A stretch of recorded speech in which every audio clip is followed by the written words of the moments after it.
కేసీఆర్ దమ్ముంటే అసెంబ్లీకి రాని రేవంత్ రెడ్డి సవాల్ విసురుతున్నాడు.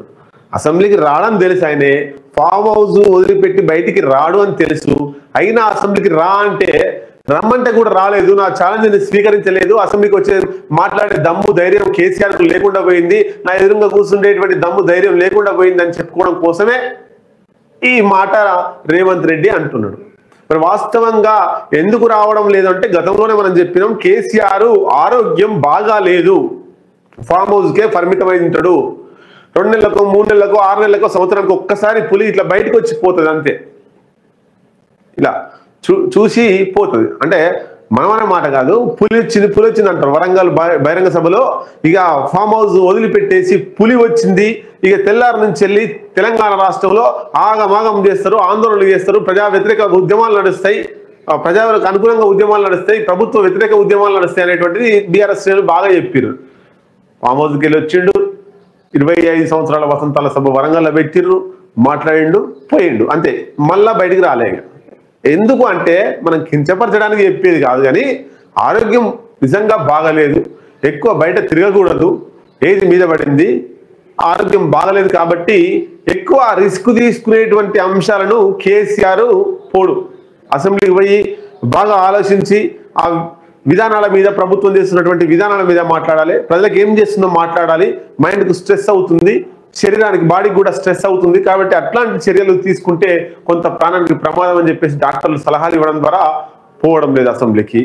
ఇక జనాలలో తిరగాలంటే జనాల్లో కూడా తిరగాలన్నా కూడా స్ట్రెస్ గురి కావాల్సిందే, శారీరకంగా స్ట్రెస్ గురి కావాల్సిందే, మానసికంగా స్ట్రెస్ గురి కావాల్సిందే. కాబట్టి ఎక్కువ శరీరానికి మానసికంగా స్ట్రెస్ తీసుకునేటువంటి అంశాలు కేసీఆర్ చేయడు. చేస్తే ఆయన ఆరోగ్యానికి ఇంకా దెబ్బతినే ప్రమాదం ఉంటుంది.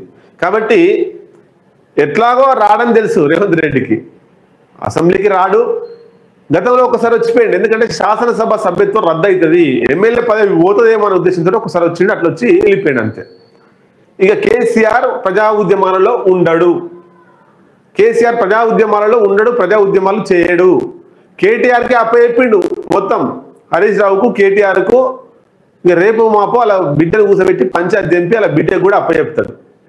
చెప్పి ఆయన విశ్రాంతి తీసుకుంటాడు ఫామ్ హౌస్లో, కేవలం సలహాలు సూచనలు ఇస్తూ పార్టీని నడిపిస్తాడు తప్ప ఆయన గతంలో తెలంగాణ ఉద్యమంలో ఎట్లయితే కొట్లాడిండో, తెలంగాణ ఉద్యమం కోసం ఎట్లయితే ఉద్యమాలు చేసిండో అట్లా చేసే పరిస్థితి ఏం లేదు. బీఆర్ఎస్ అంతా కూడా కేసీఆర్ వస్తాడు, ఏదో చేస్తాడు, ఉద్యమాలు నడిపిస్తాడు అనేటువంటి భ్రమలకి వెళ్ళి రారి కేసీఆర్ సంబంధించినటువంటి యుగం అయిపోయింది. ఆయన చేసేకాడికి చేసిండు, ఉద్యమాలు నడిపించేకాడికి నడిపించిండు, 2 దఫాలుగా ముఖ్యమంత్రి అయిండు, కానీ ఆరోగ్యం సహకరించక ఆయన కేవలం ఇప్పుడున్నటువంటి బీఆర్ఎస్ పార్టీకి అధ్యక్షుడిగా ఉంటూ సలహాలు సూచనలు మాత్రమే చేస్తాడు.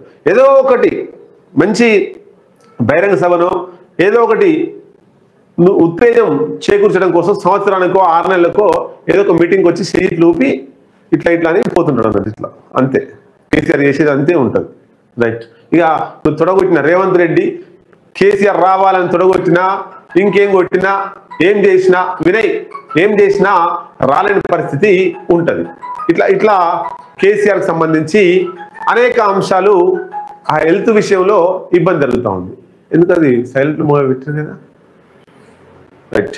ఇక కేసీఆర్ ఎట్లాగో రాడని చెప్పి రేవంత్ రెడ్డి నీకు దమ్ముంటే అసెంబ్లీకి రా అన్నాడు.